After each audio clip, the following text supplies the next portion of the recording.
Temperature क्या है, पहला क्वेश्चन है टेम्परेचर क्या है, what is temperature.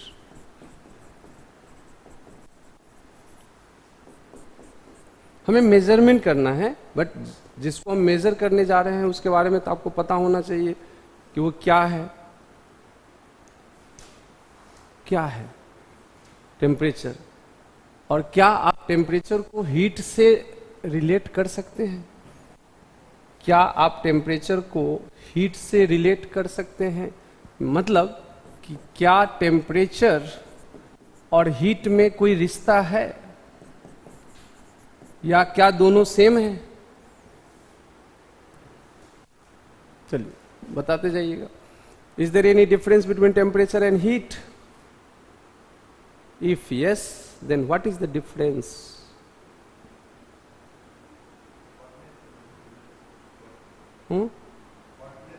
Hotness and coldness को बताता है क्या? Temperature. Okay, hotness and coldness को बताता है कि कोई कितना गर्म है, कोई कितना ठंडा है। अगर दोनों गर्म है तो कौन ज्यादा गर्म है, कौन कम गर्म है? दोनों ठंडा है तो कौन ज्यादा ठंडा है, कौन कम ठंडा है? हॉटनेस एंड कोल्डनेस को बताता है। चलिए ठीक। हीट क्या है? एनर्जी है। हीट एनर्जी, हीट एनर्जी है। ओके, और ये हॉटनेस एंड कोल्डनेस को बताता है। तो अब क्वेश्चन है कि क्या इस दोनों में कोई रिश्ता है? एक एनर्जी हुआ, दूसरा हॉटनेस एंड कोल्डनेस को बताता है। तो क्या हम ऐसा कर सकते हैं कि heat is a kind of energy, and heat को मेजर जिस टर्म से करते हैं उसी का एक मेजरमेंट इंडेक्स है टेम्परेचर। कि आज टेम्परेचर ज्यादा है, टेम्परेचर कम है, मतलब ज्यादा गर्मी है, कम गर्मी है। टेम्परेचर ज्यादा है तो हीट ज्यादा है, टेम्परेचर कम है तो हीट कम है। तो हीट को मेजर करने के लिए जिस इंडेक्स को यूज कर रहे हैं, जिस टर्म को यूज कर रहे हैं, उसमें से एक टर्म क्या है? टेम्परेचर है। इसका मतलब टेम्परेचर हीट का एक फंक्शन है। ऐसा कर सकते क्या?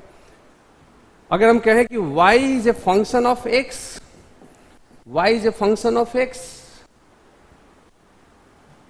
और वो फंक्शन मान लीजिए x square plus 2x plus 1 है, मान लीजिए ऐसा कुछ है। इसका मतलब कि अगर हम x को चेंज करेंगे तो fx चेंज होगा, और fx चेंज होगा मतलब y चेंज होगा।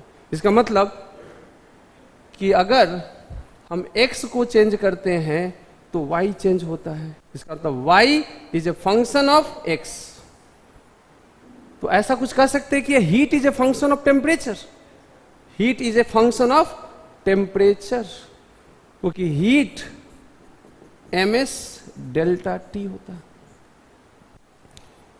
हीट ms डेल्टा T होता है, जहां डेल्टा T क्या है? Temperature change. टेम्परेचर चेंज, अगर टेम्परेचर चेंज होगा, जैसे अभी क्या है? कम टेम्परेचर है, अब ज्यादा टेम्परेचर है, मतलब टेम्परेचर बढ़ा है तो हीट बढ़ा है, हीट बढ़ा है।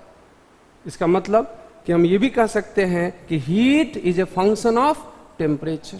Heat is a function of temperature. हाँ, इसमें m मास है, s स्पेसिफिक हीट है, ये सब आप फिजिक्स में पढ़ेंगे, केमिस्ट्री में भी आपको पढ़ना है, थर्मोडायनेमिक्स में। ठीक, बट अभी चूंकि हम टेम्परेचर को मेजर करने जाएंगे तो मेजरमेंट के लिए जरूरी है ये समझना कि टेम्परेचर है क्या, हीट क्या है। क्या दोनों एक ही चीज है या दोनों में अंतर है? तो दोनों में अंतर है। हीट एनर्जी है, हीट क्या है? एनर्जी है। और इस हीट एनर्जी को टेम्परेचर के फॉर्म में, टेम्परेचर के प्रेजेंस में मेजर करते हैं। तो हीट का फंक्शन है टेम्परेचर। तो हम ये भी कह सकते हैं heat is a function of temperature. Temperature बढ़ेगा तो हीट बढ़ेगा, टेम्परेचर घटेगा तो हीट घटेगा। या इसको आसान भाषा में भी कह सकते हैं हॉटनेस एंड कोल्डनेस को बताता है। ठीक है, हॉटनेस एंड कोल्डनेस को ये बताता है कि कोई भी कितना गर्म है, कितना ठंडा है। ये भी जानते हैं हीट का फ्लो हमेशा हाई टेम्परेचर से लो टेम्परेचर की तरफ होता है। बर्नर है, बर्नर के ऊपर अभी स्टोव है और स्टोव पे कढ़ाई रखा हुआ है और कढ़ाई में छोलनी रखा हुआ है, चम्मच रखा हुआ है, जो भी जान रहे हैं, और वो अभी बर्नर अभी ऑन नहीं किया गया है। ठीक है, उस चम्मच को छुएंगे, क्योंकि कढ़ाई के अंदर वो चम्मच है और कढ़ाई उस बर्नर पे है, लेकिन बर्नर अभी चालू नहीं है। तो क्या हीट का ट्रांसफर हुआ? चम्मच गर्म हो गया? नहीं। अब हम बर्नर ऑन कर देते हैं। बर्नर ऑन करते हैं तो बर्नर के कांटेक्ट में जो पोर्शन है वह कढ़ाई है, और कढ़ाई के कांटेक्ट में जो चम्मच का पोर्शन है वो अब गर्म हो रहा है, लेकिन वहां का पोर्शन ज्यादा हीट, जहां ज्यादा टेम्परेचर पे है, और यहां का चम्मच का दूसरा छोर लो टेम्परेचर पे है। तो क्या देखते हैं, कुछ देर के बाद ये वाला पोर्शन भी गर्म हो जाता है। होता है क्या? क्यों? हम तो गर्म इसको नहीं कर रहे हैं, गर्म तो हम कढ़ाई को कर रहे हैं, और कढ़ाई के अंदर चम्मच है, और चम्मच कंडक्टर है हीट का, कढ़ाई कंडक्टर है हीट का, इसलिए उसने कंडक्ट किया और वह हीट का ट्रांसफर हुआ। चूंकि एनर्जी ट्रांसफर होता है एक फॉर्म से दूसरे फॉर्म में, एनर्जी का ट्रांसफर होगा एक फॉर्म से दूसरे फॉर्म, तो एनर्जी ट्रांसफर होगा कहां से कहां? हाई टेम्परेचर से लो टेम्परेचर। मतलब फ्लो ऑफ हीट, अगर हम कहें कि हीट का जो फ्लो है, उस हीट का फ्लो हाई टेम्परेचर से लो टेम्परेचर की तरफ हुआ। इसका मतलब हीट के फ्लो के लिए भी टेम्परेचर का डिफरेंस होना जरूरी है। If there is a temperature difference, then only heat will flow, otherwise there is no flow of heat. ये जिस टेम्परेचर पर है उसी टेम्परेचर पर ये भी है। इन दोनों के बीच में हीट का फ्लो होगा? नहीं। टेम्परेचर डिफरेंस होगा तो हाई टेम्परेचर से लो टेम्परेचर, टेम्परेचर डिफरेंस होगा, हाई टेम्परेचर से लो टेम्परेचर, हीट का फ्लो होगा। तो टेम्परेचर के चेंज की वजह से हीट होगा, हीट में चेंज होगा। तो हीट के लिए टेम्परेचर का होना जरूरी है। इसका मतलब टेम्परेचर हीट का फंक्शन है, टेम्परेचर हीट का फंक्शन है, सॉरी, हीट टेम्परेचर का फंक्शन है, ये भी तो बोल सकते हैं। हीट का फंक्शन क्या हो गया? टेम्परेचर। टेम्परेचर चेंज करेंगे तो हीट चेंज होगा।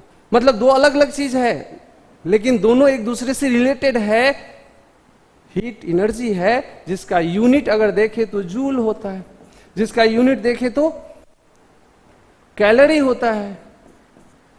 टेम्परेचर का यूनिट जूल या कैलोरी नहीं है। टेम्परेचर का यूनिट क्या होगा?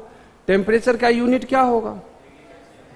डिग्री सेल्सियस और केल्विन और फ़ारेनहाइट। अब हमें मेजरमेंट में इस टेम्परेचर को मेजर करना है, हम डिग्री सेल्सियस, केल्विन या फ़ारेनहाइट में जाएंगे। क्वेश्चन में डिग्री सेल्सियस में दिया रहेगा, केल्विन में पूछा जाएगा, केल्विन में दिया रहेगा, डिग्री सेल्सियस में पूछा जाएगा, फिर वहां हमको दिक्कत होगी। क्योंकि मेजरमेंट में कुछ भी दे सकता है, मेजरमेंट में कुछ भी दे सकता है। आपको इसको इसमें कन्वर्ट करने, इसको इसमें कन्वर्ट करने, इसको इसमें कन्वर्ट करने आना चाहिए। हीट के एनर्जी जूल और कैलोरी को तो बाद में कन्वर्ट करेंगे, बाद में पढ़ेंगे। अभी फिलहाल हमें टेम्परेचर को देखना है, जो कि हीट का फंक्शन है। तो अब इसका जो यूनिट है, जो कि डिग्री सेल्सियस, केल्विन और फ़ारेनहाइट, इन तीनों में क्या रिश्ता है, क्या रिलेशन है? कौन बड़ा है, कौन छोटा है, कैसे निकालेंगे? सेल्सियस में रहेगा, केल्विन में कैसे ले जाएंगे? केल्विन में रहेगा, सेल्सियस में कैसे ले जाएंगे? सेल्सियस में, फ़ारेनहाइट में कैसे ले जाएंगे? इसमें बहुत सारे टर्म्स हैं, जैसे room temperature, absolute temperature, body temperature, ये क्या होता है? स्टैंडर्ड टेम्परेचर क्या होता है? नॉर्मल टेम्परेचर क्या होता है? ये सारा आपके मेजरमेंट के पार्ट हैं। और केमिस्ट्री में जब आप न्यूमेरिकल्स करेंगे तो समय समय पर ये आपको परेशान करेगा। ठीक, इसलिए हम मेजरमेंट में टेम्परेचर को भी पढ़ेंगे। अब क्वेश्चन है कि ये तीन यूनिट आपने देखा, डिग्री सेल्सियस, केल्विन और फ़ारेनहाइट। चलिए, ये तीन यूनिट टेम्परेचर का है। इसमें सबसे बड़ा यूनिट कौन सा है? सोच के बोलेंगे, सेल्सियस बड़ा है या फ़ारेनहाइट या केल्विन। अगर तीनों को क्रम में सजाएं, ठीक, घटते हुए क्रम में, तो सबसे पहले कौन और सबसे बाद में कौन? Arrange these three, Celsius, kelvin and Fahrenheit, in decreasing order. जल्दी डिक्रीजिंग ऑर्डर में अरेंज करेंगे तो ऑर्डर क्या होगा? Fast fast fast. कौन बड़ा है, कौन छोटा है, कौन मीडियम है, कौन मीडियम है?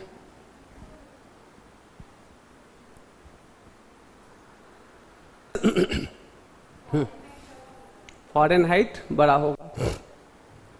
और तो एक आंसर आ गया, फ़ारेनहाइट बड़ा है। और दूसरा, जल्दी जल्दी, fast fast fast fast fast fast fast. Celsius बड़ा होगा, केल्विन बड़ा होगा।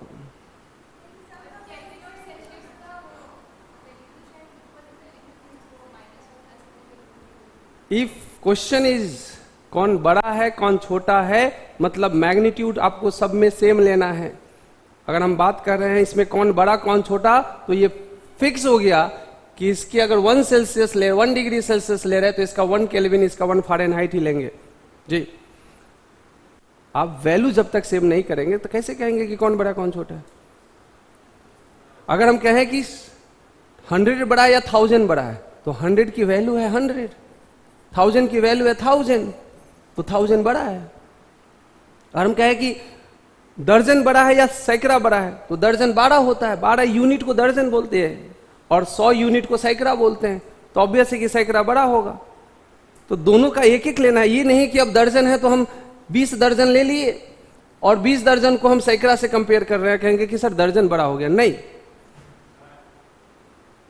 मतलब हम अगर दर्जन कह रहे हैं बड़ा है या छोटा है, तो दर्जन का वही एक दर्जन की वैल्यू हम लेंगे, एक दर्जन की वैल्यू लेंगे और यहां पर भी 100 की वैल्यू लेंगे, तभी आप कंपेयर करेंगे ना कि सैकड़ा बड़ा है कि दर्जन बड़ा है।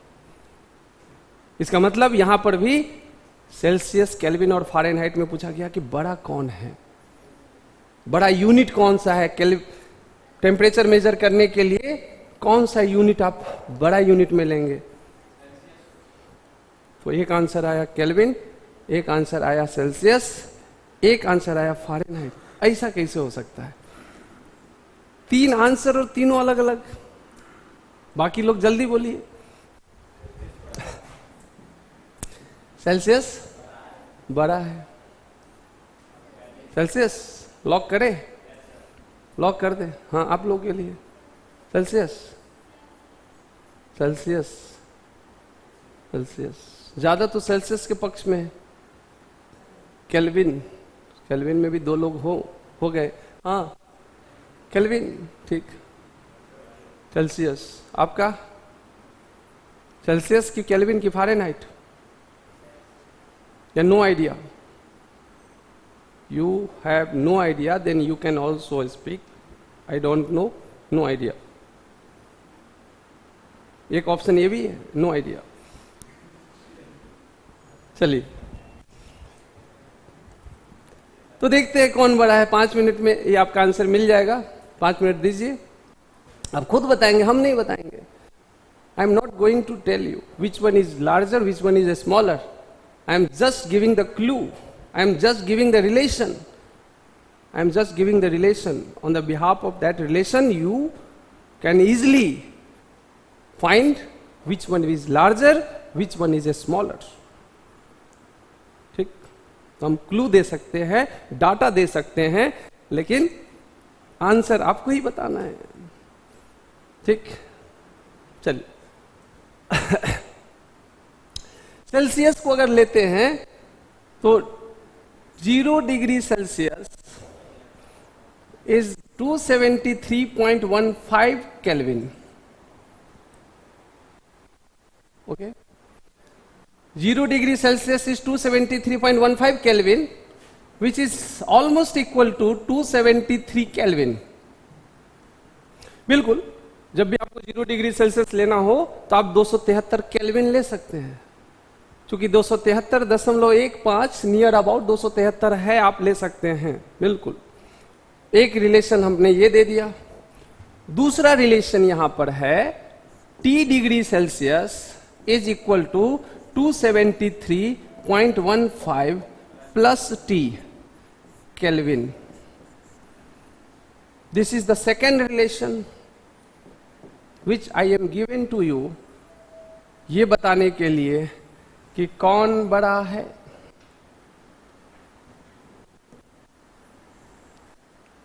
और आप इसको near about T plus 273 kelvin भी लिख सकते हैं। ओके, एक रिश्ता हमने दे दिया ये। दूसरा रिश्ता ये है। ठीक, अभी कुछ और क्वेश्चंस हम आपसे पूछेंगे, उससे पहले केल्विन और फ़ारेनहाइट में, अगर हम सेल्सियस और फ़ारेनहाइट में जाते हैं तो एक रिलेशन है C/100 is equal to F-32/180, या इसी को हम लिख सकते हैं C/5 is equal to F-32/9। एक रिलेशन हमने ये भी दे दिया। अब आपके पास सेल्सियस और केल्विन का रिलेशन आ गया, सेल्सियस और फ़ारेनहाइट का आ गया, तो ऑब्वियस है फ़ारेनहाइट और केल्विन भी आप कर ही लेंगे। फ़ारेनहाइट और केल्विन भी आप कर ही लेंगे, क्योंकि यहां से सेल्सियस आप निकाल लेंगे फ़ारेनहाइट से। फ़ारेनहाइट से सेल्सियस मिल गया और सेल्सियस जैसे मिलेगा तो आप उससे केल्विन निकाल लेंगे। मोर और लेस हमने जो रिलेशन दिया उसके आधार पर अब आपको बताना है कि कौन बड़ा है कौन छोटा है। चलिए, उससे पहले एक और क्वेश्चन 0 डिग्री सेल्सियस 273 केल्विन है, T डिग्री सेल्सियस इतना है, तो आप ये बता सकते हैं कि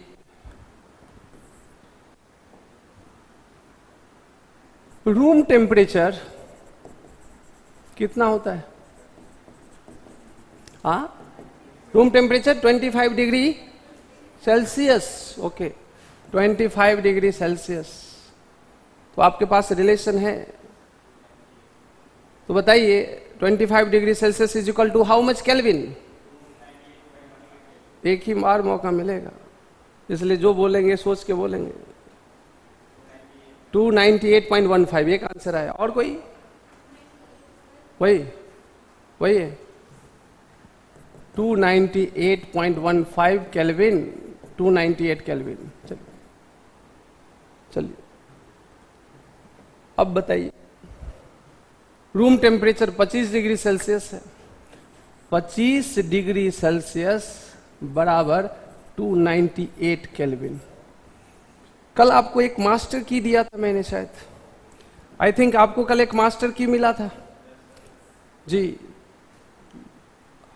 मास्टर की मिला था। वो मास्टर की था small into large is equal to small into large is equal to large into small, या large into small is equal to small into large.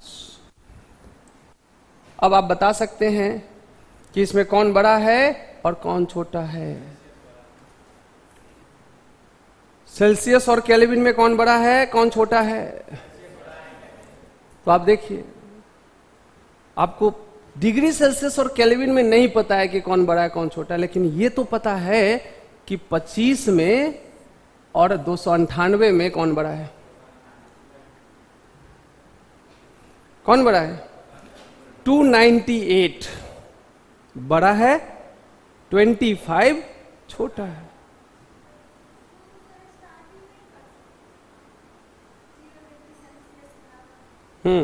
आ रहे वहां भी आ रहे हैं, बिल्कुल वहां भी कर सकते थे, हम यहां भी कर सकते थे, बिल्कुल यहां भी कर सकते, वही चीज को हम वहां भी यहां भी कर सकते हैं, बिल्कुल।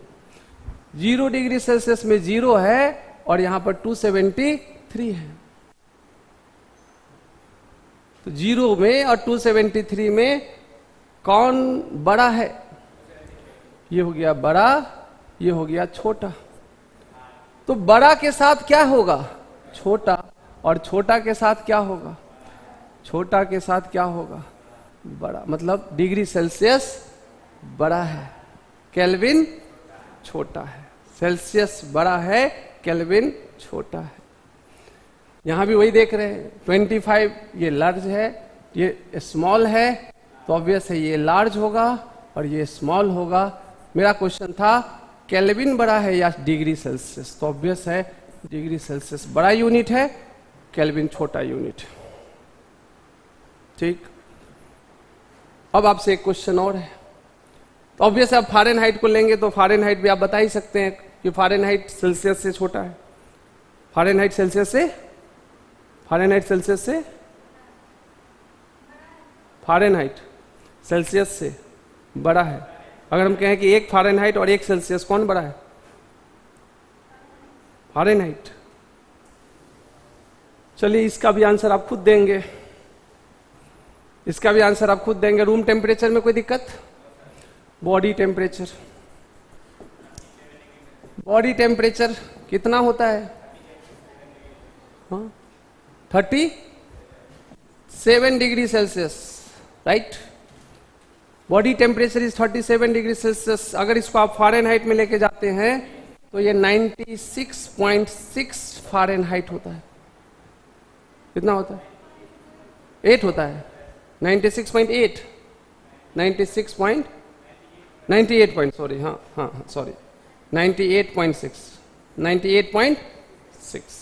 98.5 बुखार नहीं होता है, 98 बुखार तो है ही नहीं, 98.5 भी बुखार नहीं है, 98.6 भी बुखार नहीं है, लेकिन बुखार अगर होता है तो 98.5 बहुत बुखार है। क्योंकि थर्मामीटर में 97 दिखता है, 97 बुखार नॉर्मली चेक करते तो 97-96 होता है ना, तो समझते कि बुखार ना होने के लिए 96-97 होना चाहिए, लेकिन आपको पता होना चाहिए कि बॉडी टेम्परेचर ही 37 डिग्री है, और 37 डिग्री जब आप यहाँ रखेंगे 37, और जब इसको आप सॉल्व करेंगे तो ये वैल्यू क्या देगा, 98.6 देगा।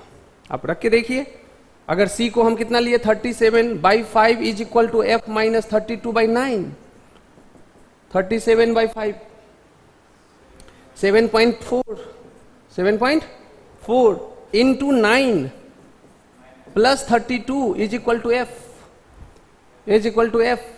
तो फारेनहाइट में ये वैल्यू कितना हो जाएगा, इस फारेनहाइट में अगर हम देखें तो फारेनहाइट में ये वैल्यू हो जाएगा 9 चौक 36, 32 प्लस 0.6, 963 और 3 66, तो ये हो गया 66 और ये वैल्यू को सॉल्व करेंगे तो 98.6 होगा। इसका मतलब जो वैल्यू आपने सेल्सियस में 37 लिया, 37 डिग्री सेल्सियस लिया, फारेनहाइट में कितना निकल करके आया, 98.6 निकल के आया। इसका मतलब फिर आपके पास अगेन क्वेश्चन आप ही से है कि 37 डिग्री सेल्सियस बराबर 98.6 फारेनहाइट, देन सेल्सियस बड़ा है या फारेनहाइट। फारेनहाइट कैसे, फारेनहाइट कैसे, इसका मतलब हम गलती करते हैं और बार बार करते हैं, और बार बार गलती नहीं करना है।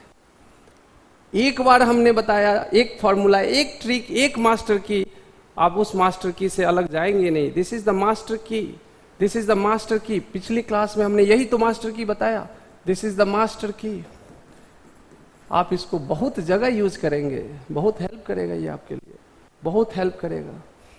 तो आप देख सकते हैं कि यहां पर 37 बड़ा है या 98.6 बड़ा है, 98.6 बड़ा है और ये छोटा है, तो छोटा के साथ बड़ा होगा और बड़ा के साथ छोटा होगा, तभी बराबर होगा, नहीं तो बराबर नहीं होगा। मतलब ये साफ है कि डिग्री सेल्सियस बड़ा है, फारेनहाइट छोटा है। ओके, अगला क्वेश्चन। तो अब सेल्सियस बड़ा है फारेनहाइट से, सेल्सियस बड़ा है केल्विन से, केल्विन और फ़ारेनहाइट में क्या रिलेशन होगा, अगर थोड़ी इस पर भी विचार कर ले। फ़ारेनहाइट बड़ा है, फ़ारेनहाइट बड़ा है केल्विन से, पक्का पक्का।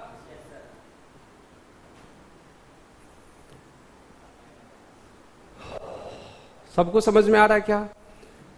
फ़ारेनहाइट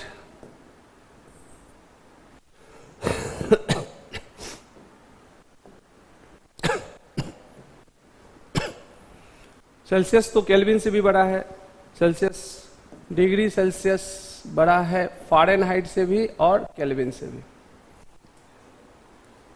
बट अब हम ऑर्डर में रखें तो बाकी के दो को कहां डालें? Celsius Fahrenheit kelvin, kelvin Fahrenheit, Fahrenheit Fahrenheit Fahrenheit.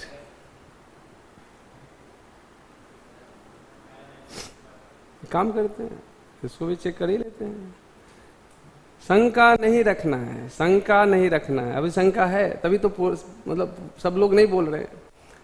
तो फिर आइए जल्दी से 37 डिग्री सेल्सियस ही उठा लेते हैं। कर लो किडनैप इसको, कर लिए किडनैप, कर लिए किडनैप, कर लिए। अब इसको कन्वर्ट करो केल्विन में, 310 लगभग 310 केल्विन आता है, राइट। अब आप जब यहां देख सकते हैं तो यहां भी तो वही काम कर सकते हैं। जल्दी से बोलिए। अब यहां पर ये इसके रेस्पेक्ट में ये बड़ा था ना, लेकिन यहां इसके रेस्पेक्ट में ये क्या हो गया? बड़ा। तो ये बड़ा है, ये छोटा है, तो ऑब्वियस है कि ये छोटा होगा, ये बड़ा है। अच्छा, हमको इसके रेस्पेक्ट में देखना है, हाँ इसके रेस्पेक्ट में देखना है। तो यहां लार्ज है, इससे तो ये लार्ज है ना, तो अब इसके लिए ये क्या हो जाएगा? स्मॉल। ये हो गया लार्ज, तो लार्ज के साथ स्मॉल होगा, स्मॉल के साथ लार्ज होगा। मतलब कौन बड़ा है, फ़ारेनहाइट या केल्विन? ऑब्वियसली फ़ारेनहाइट बड़ा है केल्विन। जल्दबाजी में आंसर नहीं देना है कि तीनों बराबर है। तीनों बराबर कैसे हो सकता है? तीनों बराबर, तीनों की बराबर वैल्यू लेंगे तब देखेंगे कि कौन बड़ा है कौन छोटा। अगर तीनों बराबर कह देंगे तब आपसे तो ये भी क्वेश्चन पूछा जाएगा किलोग्राम बड़ा है कि ग्राम बड़ा है, कहेंगे सर दोनों बराबर है। ऐसा थोड़ी है, दोनों बराबर है कि नहीं है? नहीं। क्यों?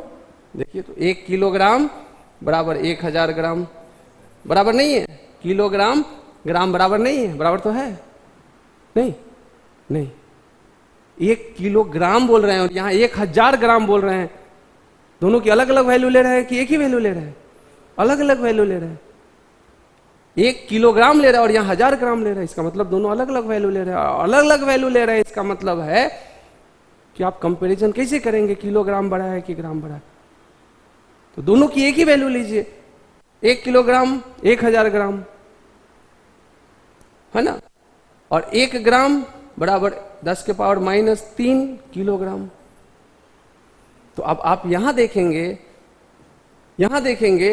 कि 1 ग्राम इतना किलोग्राम के बराबर।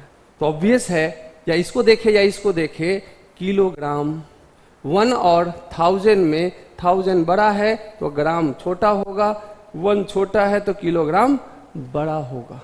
तो 1 किलो अगर आपको सोना मिल जाए और 1 ग्राम सोना मिल जाए, दोनों सोना में किस में खुश ज्यादा रहेंगे?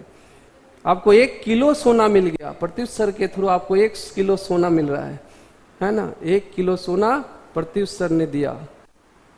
दूसरे केस में प्रत्युष सर ने 1 ग्राम सोना दिया, किसमें खुश ज्यादा होंगे? 1 किलो सोना लेके या 1 ग्राम सोना लेके? क्योंकि दोनों बराबर है। अगर बराबर होता तो 1 किलो बराबर 1 ग्राम, तो 1 ग्राम लेके खुश होइए। तो 1 किलो दिए वो भी खुश, 1 ग्राम लिए वो भी खुश, दोनों को बराबर है? नहीं, दोनों अलग अलग है। किलोग्राम बड़ा है। इसका मतलब कि हम सेल्सियस, केल्विन और फ़ारेनहाइट में जब रिलेशन लेंगे तो बराबर वैल्यू लेकर के रिलेशन लेंगे। सेल्सियस बड़ा है फ़ारेनहाइट से, फ़ारेनहाइट बड़ा है केल्विन से। Is this clear? अब आते हैं एक और वैल्यू आपसे पूछते हैं, जल्दी से बताएंगे। एक टर्म हमने लिया है रूम टेम्परेचर, राइट। एक टर्म हम ले रहे हैं, एक टर्म लिया है बॉडी टेम्परेचर, ये सब आपको याद रखना है। मतलब सारे 98 कोई बुखार नहीं है, 98 सारे 98 कोई बुखार नहीं होता है। हाँ 99 99 है तो बुखार है थोड़ा सा, 100 है तो बुखार है, ठीक है। अब बताइए, एक और वैल्यू हम ले रहे हैं, उसको बोलते हैं एब्सोल्यूट टेम्परेचर। एब्सोल्यूट टेम्परेचर, और ये होता है 0 केल्विन। आपको बताना है कि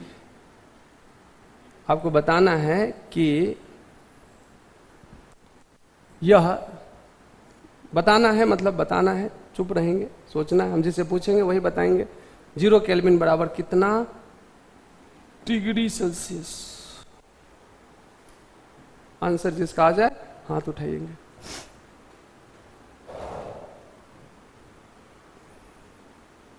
दो आंसर आ रहा, 2 आंसर। और कोई?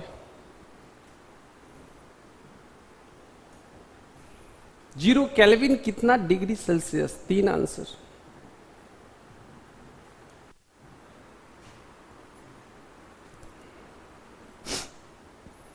Absolute temperature is 0 Kelvin. How much degree Celsius? How much degree Celsius? 4 answer, 4 के पास आंसर आ गया है।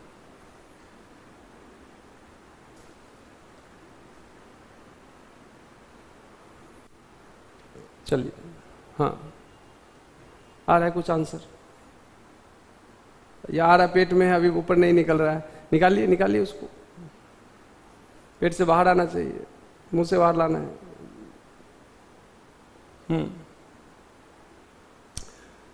चलिए, जिसका जिसका आंसर हाथ उठाइए। हाँ, क्या होगा? हाँ, जिसने भी बताया सही बताया। वो क्वेश्चन आप लोग, बाकी के लोग क्यों नहीं बता रहे हैं? ऐसा, इसमें रॉकेट साइंस तो नहीं है, बहुत आसान है। आपके पास रिलेशन है यहाँ, T डिग्री सेल्सियस बराबर T प्लस 273 केल्विन या T प्लस 273.15 केल्विन। अब क्या करना है? हमने क्या किया, इसको कह दिया 0 केल्विन बराबर कितना सेल्सियस। इसका मतलब इस वैल्यू को आपको किसके बराबर करना है?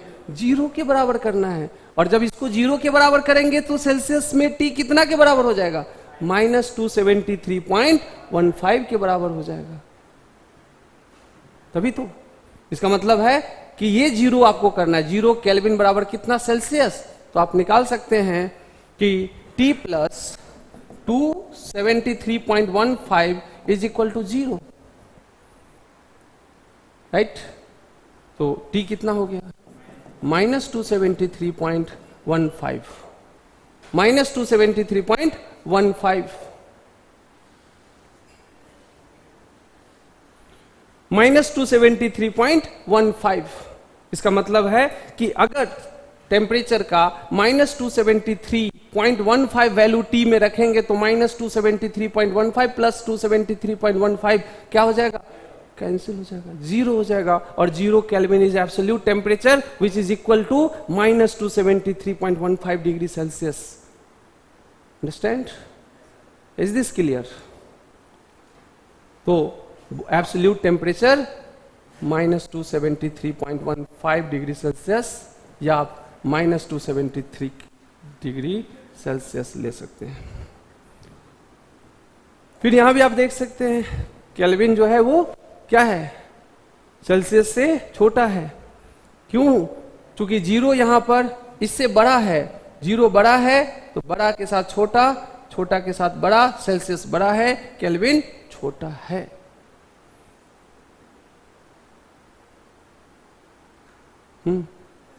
ओके। तो इस तरह से हम लोग टेम्परेचर का यूनिट और उसका कन्वर्जेंस को देखा है। इसमें कहीं कोई दिक्कत अगर लिखना है तो जल्दी से नोट करिए, जल्दी से नोट करिए। इसमें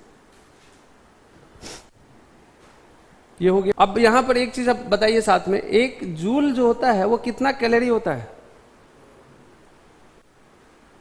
चलिए नहीं पता, एक कैलोरी कितना जूल होता है?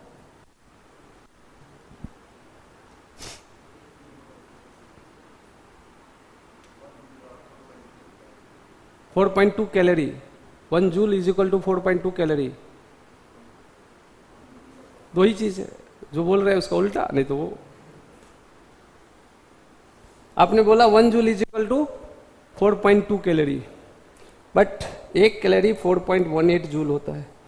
जिसको आप लगभग 4.2 कह रहे हैं, वो 1 जूल इतना कैलोरी नहीं, 1 कैलोरी इतना जूल होता है। अब देखिए इसमें भी एक कंसेप्ट छुपा हुआ है। मास्टर की लगा सकते हैं कैलोरी बड़ा यूनिट की जूल बड़ा यूनिट, जल्दी से कैलोरी बड़ा यूनिट की जूल बड़ा यूनिट, कैलोरी या जूल, कैलोरी या जूल, कैलोरी बड़ा है, कैलोरी बड़ा है। ऐसा किसी को लग रहा है कि जूल बड़ा है? ऐसा किसी को लग रहा है कि नहीं जूल बड़ा यूनिट है? तो बोलिए जल्दी से। नहीं लगना चाहिए, लगना नहीं चाहिए, क्योंकि वही कंसेप्ट यहां पर भी यूज करना है, वही कंसेप्ट यहां पर भी यूज करना है। क्या अगर ऐसा है तो हम देख सकते हैं कि 1 और 4.18 में कौन बड़ा है? 4.18 बड़ा है, तो बड़ा के साथ छोटा, छोटा के साथ बड़ा। कैलोरी बड़ा यूनिट होता है, जूल छोटा यूनिट होता है। कैलोरी बड़ा होता है, जूल छोटा होता है।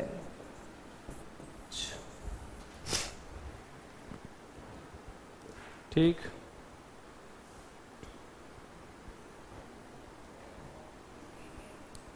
आगे बढ़े, लिख लिए? इसमें जो लिखना है जल्दी नोट कीजिए, जो लिखना है, जो लिखना है आप नोट कीजिए जल्दी जल्दी। मास, लेंथ, वॉल्यूम, प्रेशर और टेम्परेचर का मेजरमेंट कर लिया।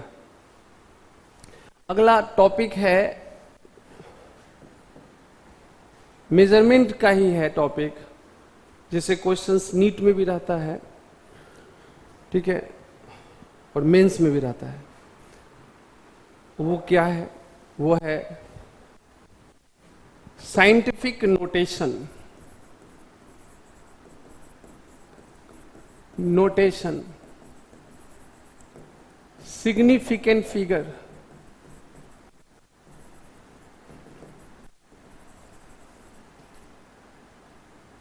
And round of.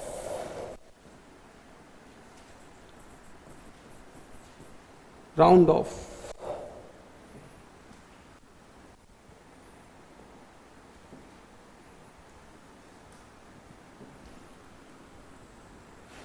ये क्या है?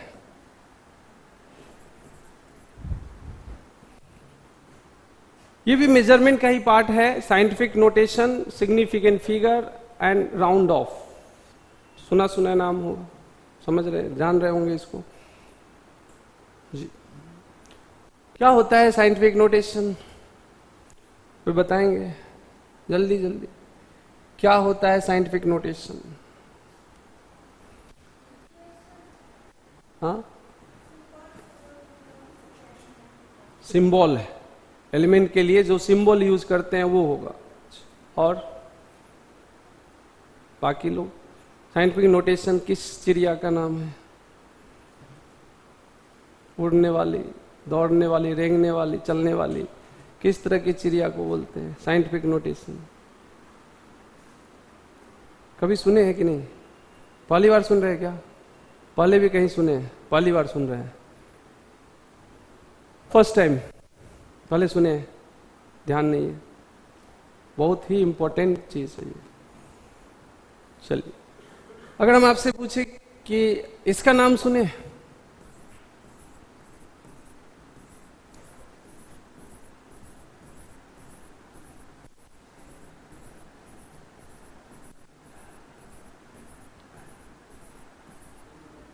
ये संख्या कभी आया है आपके लाइफ में?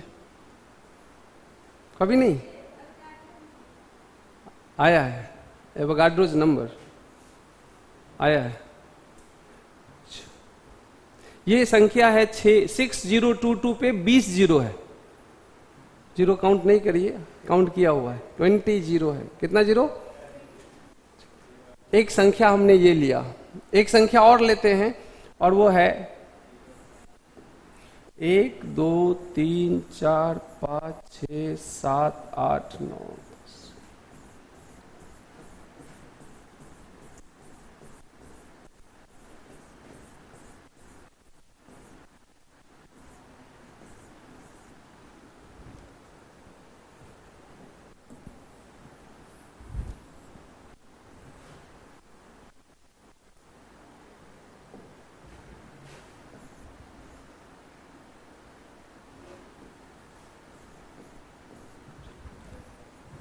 एक संख्या ये भी है, ये भी कभी पढ़े होंगे, कभी आया होगा आपके लाइफ में। एक बहुत बड़ी संख्या है और एक बहुत छोटी संख्या है। एक बहुत बड़ी संख्या है, एक बहुत छोटी संख्या है, लेकिन मूल कंसेप्ट में इसको बहुतों बार हम लोग यूज करेंगे और किए भी होंगे। और ये भी बहुत इंपॉर्टेंट संख्या है, इसका यूनिट हम दे रहे हैं। अब आपको थोड़ा सा आइडिया लग जाएगा यूनिट को देखने से। जूल सेकेंड इसका यूनिट है और यह वैल्यू भी आप कभी न कभी पढ़े होंगे। Planck's constant, Planck's constant atomic structure में आया होगा। प्लैंक्स कांस्टेंट, यह है Planck's constant. This is nothing but, अब आप ये सुने होंगे,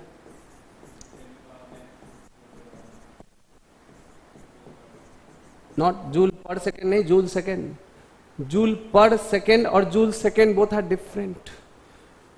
एनर्जी बराबर H new,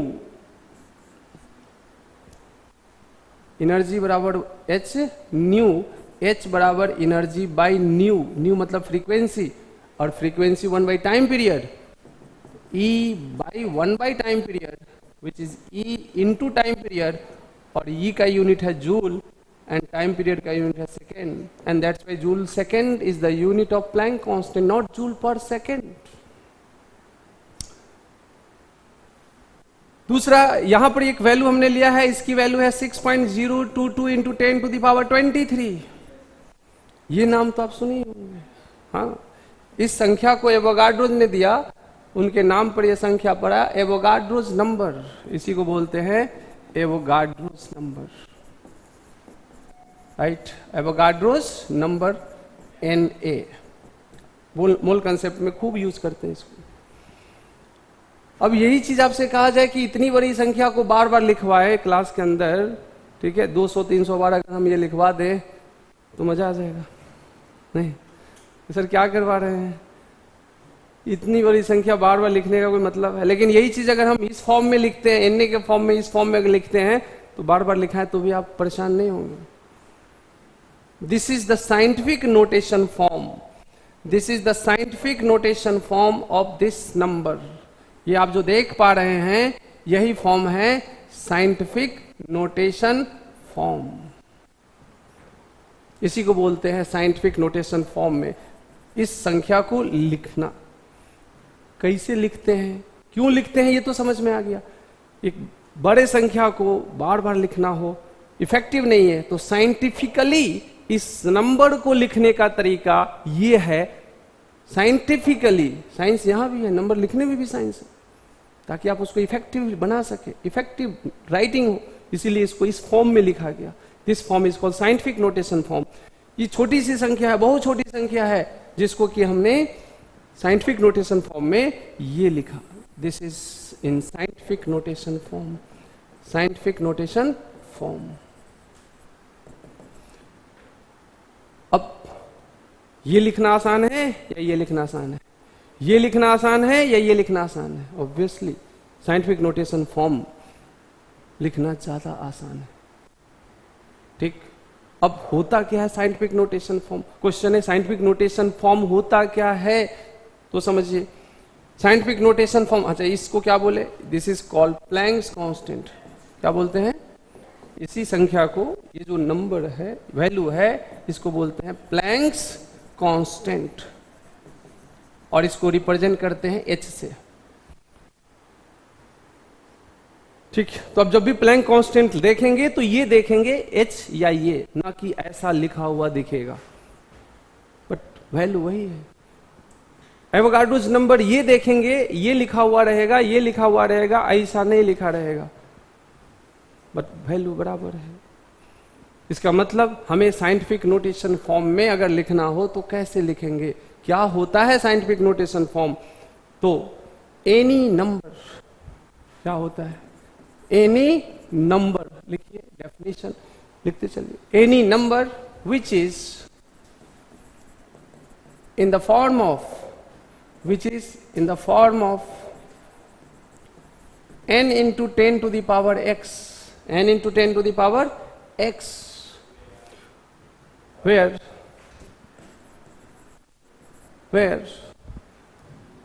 n is lying between 1 to 10,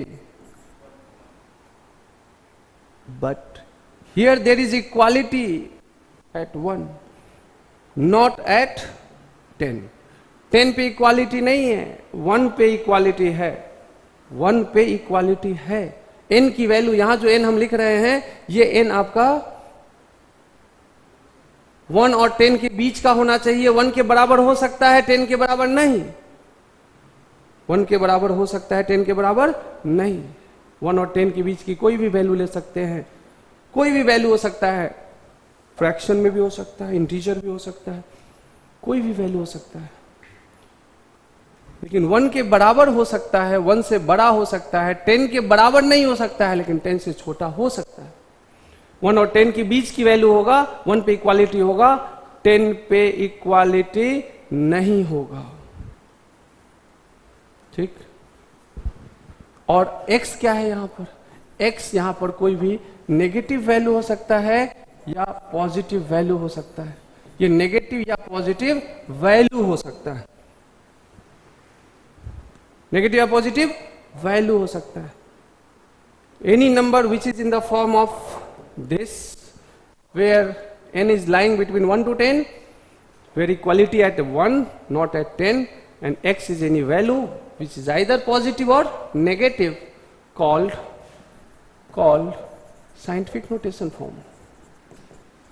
Scientific notation form, scientific notation form, scientific notation. अब फॉर एग्जाम्पल जल्दी से बताइए, हम किसी संख्या को ले लिए 0.00015, हमने किसी संख्या को ले लिया 0.000000125, हमने किसी संख्या को ले लिया 198.325। तो क्या ये साइंटिफिक नोटेशन फॉर्म में है?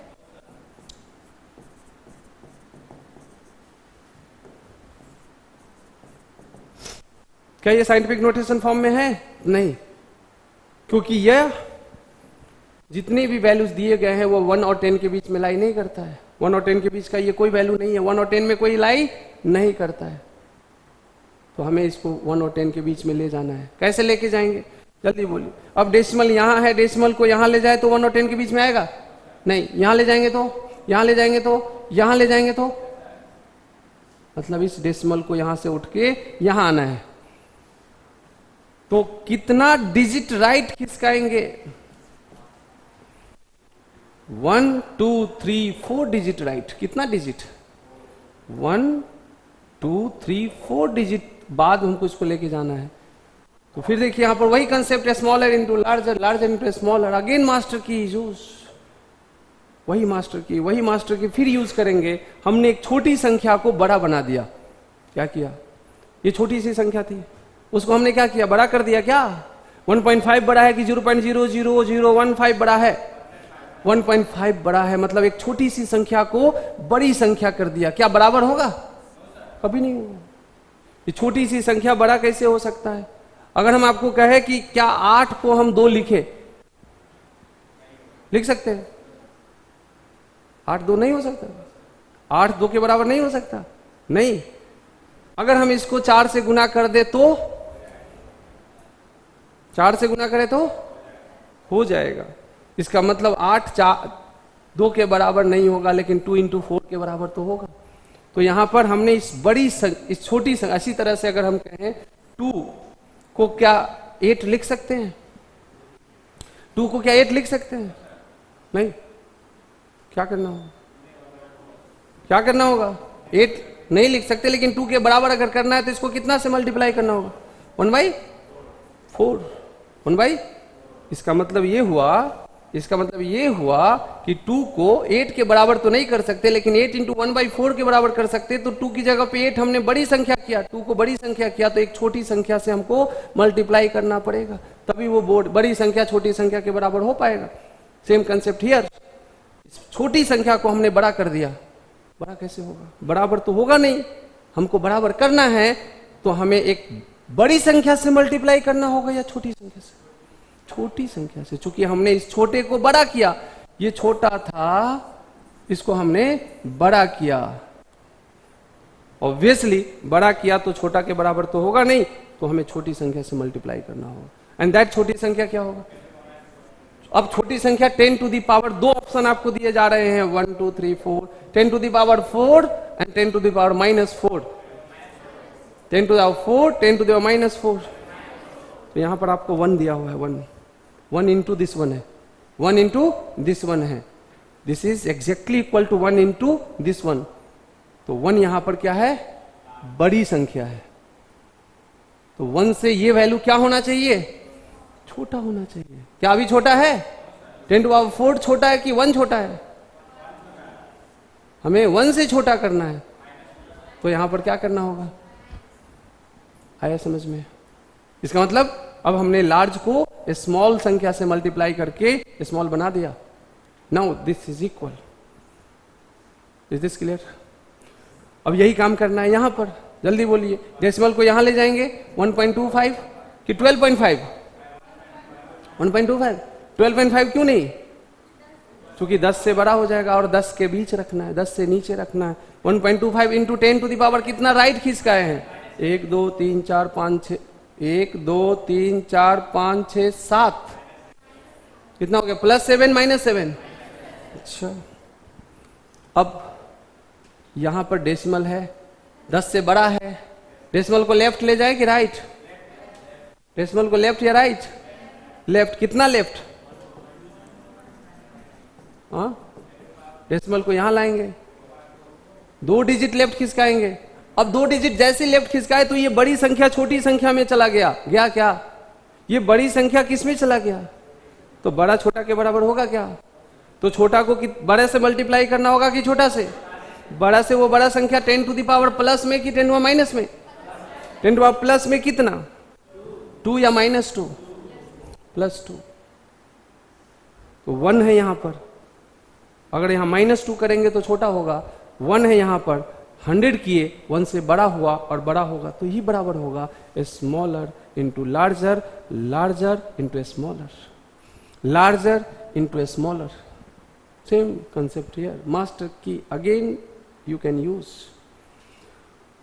तो अब क्या देख रहे हैं? जल्दी से बोलिए, इसका वैल्यू कितना होगा? 1.932532 इंटू 10 टू दी पावर, जल्दी 4। इसका मतलब यह हुआ कि डेसिमल को राइट खिसकाएंगे तो पावर माइनस, और डेसिमल को लेफ्ट खिसकाएंगे तो पावर प्लस। ऐसा कह सकते हैं क्या? डेसिमल को लिख लीजिए, लिख लीजिए।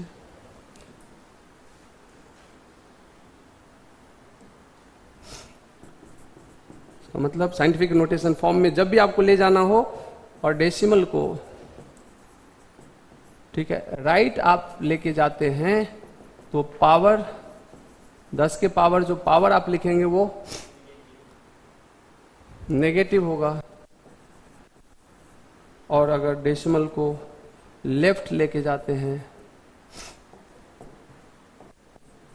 लेफ्ट खिसकाएंगे तो पावर पॉजिटिव होगा। बहुत गलती इसमें करते हैं आप लोग, हमको पता है ये गलती। ऐसा नहीं है कि आप नहीं करते हैं, जाने अनजाने में ये गलती होता है, और वो गलती आपको आंसर तक कभी नहीं लेके जाने देगा। हाँ, इसलिए ये छोटा छोटा कैलकुलेशन, छोटा छोटा चीज है, लेकिन आपको जानकारी होना चाहिए चेंज कैसे करते हैं।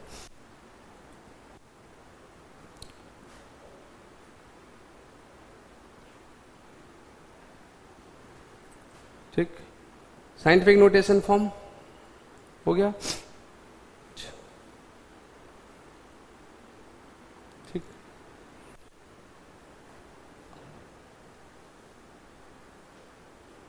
0 1 2 3 4 5 6 7 इस तरह से बढ़े तो यहां तक आएंगे ना 6.022 तक, तो 10 टू द पावर लेफ्ट खिसकाएंगे तो कितना 23 लेफ्ट आएंगे तो 23, और यहाँ डेसिमल को यहां से यहां गए 33 जीरो है, ये 33 जीरो है, यहां आएंगे 34 होगा तो 6.626 34 राइट आएंगे तो into 10 to the power -34, right आएंगे तो माइनस, लेफ्ट जाएंगे तो प्लस। हाँ ठीक, पढ़ेंगे एटॉमिक स्ट्रक्चर में, प्लैंक क्वांटम थ्योरी जब पढ़ेंगे तो वहाँ पर ये रिश्ता आएगा, ये रिलेशन लाएंगे। एनर्जी h न्यू के बराबर है, जहाँ एनर्जी E है, h प्लैंक कांस्टेंट, और न्यू यहाँ पर फ्रीक्वेंसी है। इसलिए अभी परेशान नहीं होना है, ये चीज़ कैसे आया, कहाँ से आया, ये सब चीज़ ड्राइव करेंगे वहाँ पर। आगे सिग्निफिकेंट फिगर, अब यहाँ से क्वेश्चंस कई बार पूछे जा चुके हैं। सिग्निफिकेंट फिगर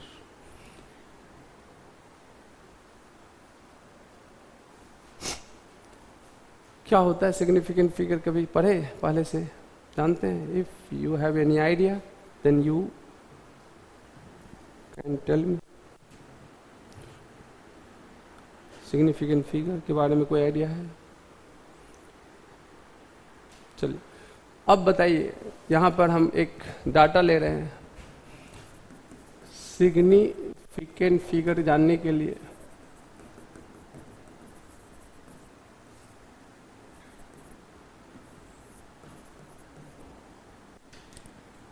सिग्निफिकेंट फिगर्स, अगर आपसे एक छोटा सा सवाल पूछे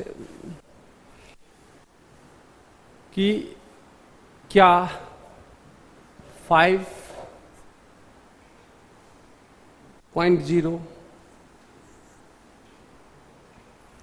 5.000 5.000 5.0000 में कोई अंतर है?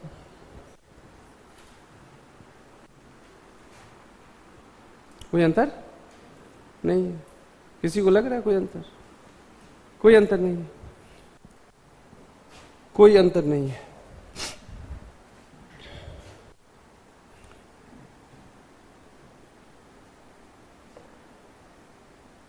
थ्री 3.0 और 2.0 में कोई अंतर है? अंतर है।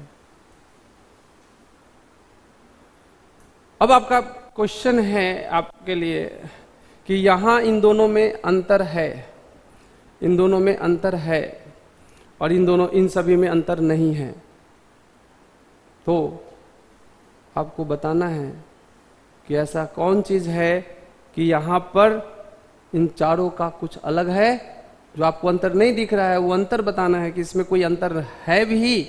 आंसर है तो वो कौन सा अंतर है जिससे कि ये अलग है, और ये कौन सा ऐसा चीज है जो कि इन दोनों का सेम है। जो आपको अलग लग रहा था उसका कोई ऐसा चीज है जो सेम होगा, जो आपको सेम लग रहा था उसका ऐसा कोई चीज है जो कि अलग होगा। तो आंसर है सिग्निफिकेंट फिगर। आंसर है सिग्निफिकेंट फिगर। ये सभी वैल्यूज तो सेम है, 5.0 5.00 सब मैग्नीट्यूड वाइज तो सब सेम है, हाँ, but these all are different with respect to significant figure। इसके लिए significant figure 2 है, इसके लिए significant figure 3 है, इसके लिए significant figure 4 है, इसके लिए significant figure 5 है। इसका मतलब है ऐसा कुछ है जो इन सब के लिए मैग्नीट्यूड वाइज सेम होते हुए भी इन सब का अलग अलग है, वो है significant figure ji.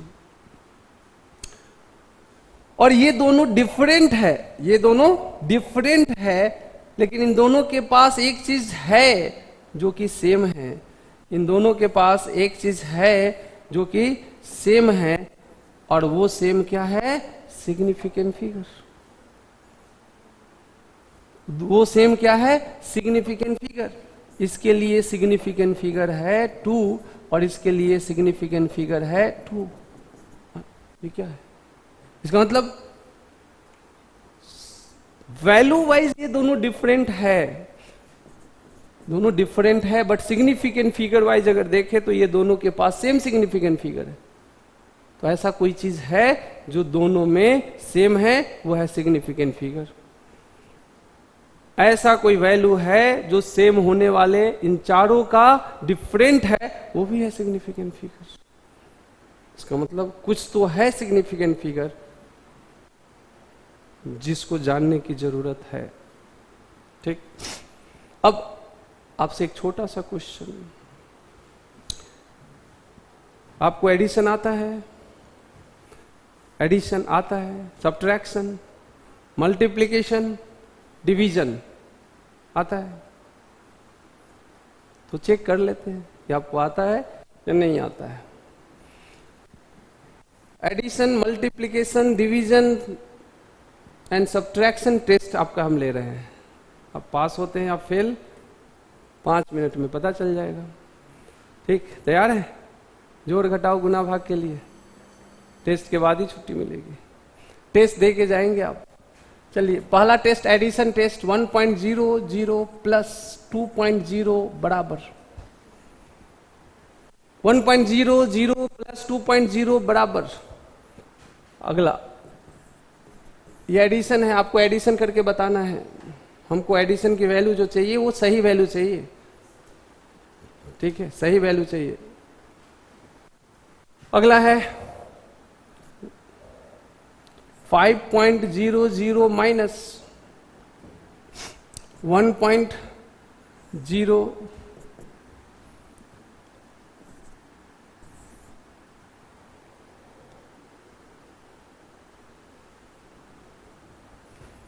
4.00 into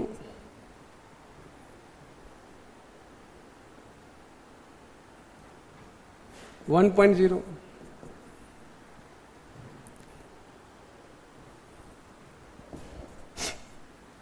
4.50 divided by 1.0।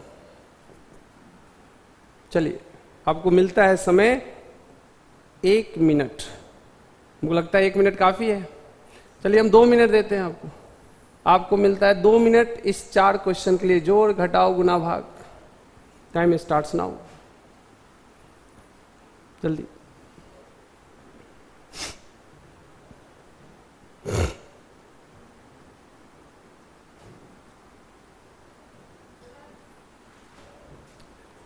एक आंसर आ गया।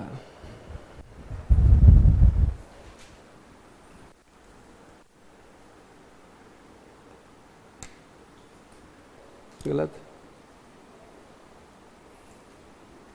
गलत, गलत। ये एक, ये भी गलत, ये सही है। हाँ, चलिए आप मिला लीजिएगा। बाकी बच्चे ईमानदार तो आप लोग हैं ही, जो भी किए हैं वो आप मिला लेंगे। ठीक है, और फिर हम हाथ उठवाएंगे कि आप लोगों में से कितनों का सही हुआ है। और हम टीचर से, सर से झूठ नहीं बोलते, वो भी मेरे जैसे सर के साथ बिल्कुल भी झूठ नहीं बोलना है। ठीक, आप झूठ नहीं बोलेंगे, हमको विश्वास है आपके ऊपर। समय अभी है आपके पास 25 सेकेंड, जल्दी कीजिए। काफी समय था इस कैलकुलेशन के लिए, है ना? हो गया होगा सबका। चलिए, अब आप मिलाएंगे और बताएंगे कि कितनों का चारों सही हुआ।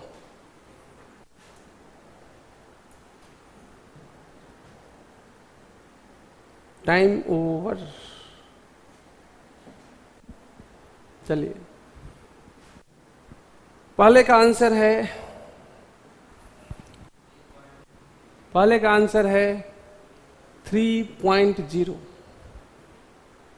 दूसरे का आंसर है 4.0। तीसरे का आंसर है 4.0, 4.5। सभी आंसर किसके किसके सही है? चारों सही होने वाले बच्चे हाथ उठाएंगे। एक भी गलत है तो गलत ही माना जाएगा। 4 addition, subtraction, multiplication and division, एक का सही है जी। इसका मतलब कि आपको एडिशन नहीं आता है। हाँ, 3 सही है, 1 गलत है, लेकिन गलत है ना। और इतने आसान कैलकुलेशन, चूंकि आप बचपन से तो जोड़ घटाव गुना भाग पढ़ते आ रहे हैं, अब जो जोड़ घटाव है वो बचपन से थोड़ा सा अलग है। पहले ये भी जानते थे कि ये सब एक ही है, अभी अंतर आया ना, तो यहां भी अंतर है। और ये अंतर क्यों है? कोई 3.00 लिखे, कोई 4.000 लिखे, कोई 4.00 लिखे, कोई 4 लिखे, कोई 4 पॉइंट यहां पर 00 लिखे। कैसे होगा? ये आंसर सही है, क्यों सही है, क्यों ये आंसर होगा, इसका जवाब अगले क्लास में मिलेगा। ओके, देते क्यों नहीं? हाँ, तो ठीक है, तो ये आंसर सही है, इसको एक्सप्लेन करेंगे नेक्स्ट क्लास में। ओके।